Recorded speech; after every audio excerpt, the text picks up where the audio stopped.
Hi people, and hello my Chili Con Carnage crew. It is Chili here for a 5-minute review on Blur's newest album, The Ballad of Darren.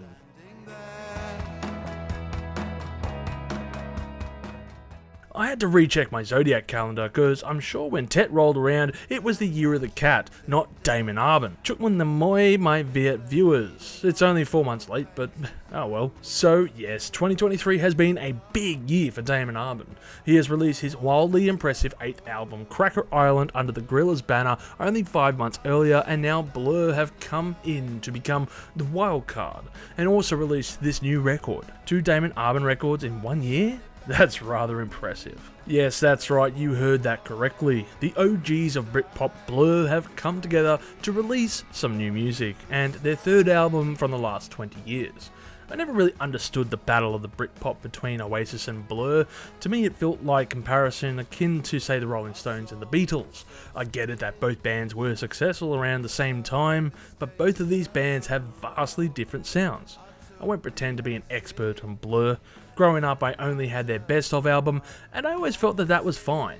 It wasn't until later, around the time of Magic Whip, that I had access to their albums via Spotify and determined that they were okay, but they didn't really blow me away. For The Ballad of Darren, Blur have managed to channel a sound that blends his 2 bands into a concise indie rock sound on an album that feels like it has been preserved in a time capsule and has been dug up for 2023.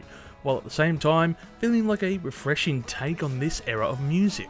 Of course, the band offer their stylistic imprint on various tracks like St. Charles Square or the lead single The Narcissist with that flair.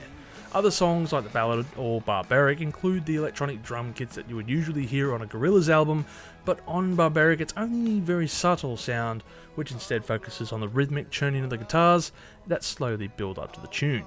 If you are expecting to relive those days in the 90s when Manchester was at its peak, then you can forget about dusting off those bucket hats and baggy jeans.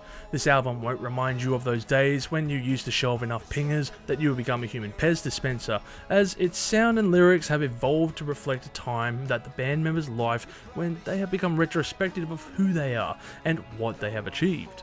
I saw a fellow YouTuber, Hector from the Chill Dude on the Couch, stating that the band has channeled their inner Bowie for this album, and I think that this is a great description for this mature and mellow sound. The album is only 32 minutes long, if you are not including the deluxe edition, but feels a bit longer, and I mean that in a good way. It's like those 36 minutes flew by at such a fast pace, it was almost impossible to see. I wish they had a word to describe that.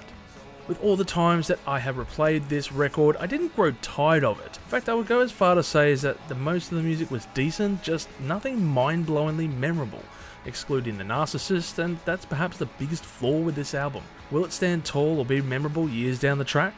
Maybe not, but considering the bar they have set, it's impossible to reach those highs again. The lead single The Narcissist would be described as a solid earworm that builds well, and the band is really laying down some awesome hooks on here. Aside from that, the record is an apt effort from a band perhaps coming down the hill, shifting their style to a style more akin to the modern scene. Overall, I would give this album a score of 7 million chilies on the spicy scale, with my favourite songs being The Ballad, Russian Strings, and The Narcissist. It's great to hear the band shifting their style and changing from their last album, which I thought was a pretty good one. I haven't played it in a while, so I think I'll revisit that after this review. But again, this is a decent entry for the band, and I don't mind the path that they are taking. Thank you for checking out this 5-minute review on this album. If you like what you are seeing, throw us a like and subscribe if you haven't already. Make sure you have a great day and stay spicy. Thank you for tuning in to this episode of Live Listen Erased, and if you have enjoyed this episode, make sure you share it with all your friends. Don't forget to subscribe to our Chili Con Carnage crew so you can get notified for all the future videos that we put out, as we put out videos every Friday. Also, we are on Discord, Facebook, Instagram, and Twitter over at Live Listen Erased, so make sure to tune in over there. And don't forget to like this video so that our manager can stay very happy.